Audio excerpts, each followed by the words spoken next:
So at a young age, you win this part as I'm assuming the singer in a band. Were you 11 at this time? Is that about the time that happened for you? No, so I took lessons about 14 after we Okay. had moved.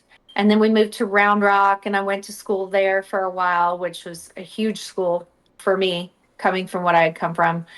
So a couple years there. And then I started taking the lessons at 15. Okay. So that's when I joined the band, but I was not the lead singer. Lead singer was Chad, sorry, oh, come on, Bobby Pounds. Yeah. And the name of the band was Sierra. And Bobby was the lead singer, and I was singing backup. And then they started, you know, squeezing me in with my own songs, cover songs at first. Mm. So I do 4 or 5 cover songs a night. And then I started doing my own original music. I was writing stuff. And Wow. then the drummer noticed, he saw the vision. He saw the vision. He was like, man, this girl, she's got the whole package. I started being me on stage like I was back in Pittsburgh in my room, Mm-hmm. putting on a show on the top of my dresser, for my animals. Because I just But always, not your little brother, just the animals, right?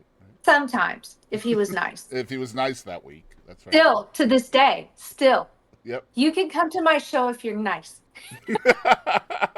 No, you're not going to be on the list at the door either. You're paying a Yeah, card. that's right. Yeah, you should pay. You should pay. No, my brother ended up, let's see, when I was about 17 or so, the band became my band.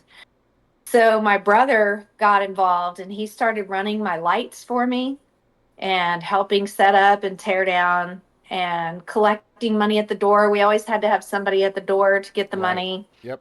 which was hilarious. He's 3 years younger than I was. And there he is at the door. And some of these, I started getting a Willie following of bikers because I'd met Willie through Freddie Powers when I Mm. was 16. So all these bikers started coming to support my show. So here I am, 17 years old, and he's 14 at the door, and he'd be like, "Hey, it's $8 to get in," and they'd be like, "Well, that's a little much. I don't think we're gonna pay it." And he's like, "You're not going in unless you pay that $8." I mean, he stood his ground. This scrawny little kid. I 14 remember years one old. time this biker picked him up and held him against the. It was like lattice work at this bar. He goes, "Hey, that's my sister. You gotta pay her, okay?" And the guy goes, "Oh, well, I didn't know it was your sister," and like set him back down. Here, So here's $20, kid. I want to talk about a few things that you talked about, but let's start with Bobby Pounds. Now, Bobby Pounds was an actual Texas legend, in my opinion. Um, and you replaced him in his own band. I mean, he ended up retiring, and you became the singer. Um, was there any pressure there for you? There had to be, right? I mean, like, holy crap. Oh, for sure. Well, what had happened is he was older, much older than I was at that time. He had a wife, and they got pregnant, so he could not tour the state like he was, and Okay. so that's kind of how it came to fruition. And so the band decided that they were going to audition singers, and they really wanted to have a female singer because there weren't any that were touring the whole state like that. They were independent. Mm-hmm. um, so they had an audition, and I was, no matter what, I was going to be a part of the band. And so we all went to this bar called the Lumberyard, and they had some girls come and audition, and like 2 girls, one showed up late. She was really good, but I was like, gosh, showing up late can't be late. Got to be professional. It just didn't seem put together. One wasn't that good of a singer, but she was on time and she was shy on stage. I was like, man, I don't know if that's going to sell it in the bars. So they pulled out this big banner and it said Anheuser-Busch proudly presents the Pauline Reese band. Oh, They had man. planned it. They planned Wow. it. Yeah. So it was a big surprise because I'm not an egotistical person. I was like, oh, well, why not me? Why am I not the the lead singer. I was like, yeah, that's what you guys want, because I respected them, Right. because they were older than I was. They knew what they were doing, and they had trained me in all of these different areas of how to have a band, how to book a band, how to tour with a band, how to talk to club owners, how to sell beer on stage when you're a minor. And this has all So served you extremely well as an independent artist because you've been pretty much independent your entire career. So I have these my entire lessons that career. these lessons you're learning at 16 and 17 years old really served you well throughout, right? They did. I give them a lot of credit for seeing something in me that I didn't know I could do, helping me to prepare, helping me to learn how to do all these things. They taught me how to chart music. Um, so I really, it was trial by fire, Mm-hmm. everything that we did. And I remember thinking, this is crazy. I was 15 years old. One of my first gigs, I was down in South Texas in Harlingen. We had two shows. We had one in Harlingen and one in McAllen, and they were both opening for Johnny Rodriguez.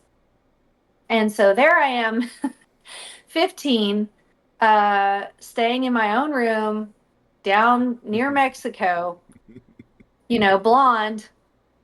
You know, in today's time, there's no way I would let my daughter do that. I'd be like, no, no, I'm going with you. There's no way. But that's the dream, right? I mean, that is the dream. Yeah, it Yeah. was, it was, it was wild. I had a manager at the time, and she was kind of helping book the band a little bit. And her daughter went with me. Her daughter was 20 something.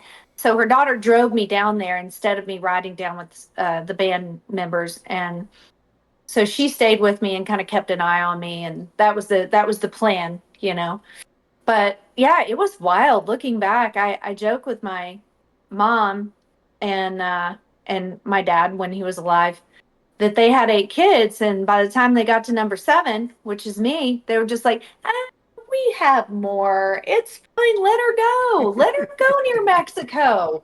It sounds safe. It's She fine. she can have her own room. It's gonna be fine. It'll be Yeah, she'll be fine. okay. She'll make it to her room. It's fine. And this is before cell phones. So I had to call them from the Mm-hmm. phone at the hotel and be like, hey, I'm in my room. It was a great show. Here's what happened. It was awesome. Okay. But here's the thing. My grandfather and my dad were businessmen. My dad was a mechanical engineer, so he wasn't always owning a Western Auto out in the country. He used to work for Kelly Manufacturing out of Houston. He's from Houston. And so he's a smart man. And he said, we need to make this a business. This is a business. You've got the talent, you've got all the pieces to the puzzle. Now we just need to work on all of these pieces so that you get better and better and you hone in on your skills.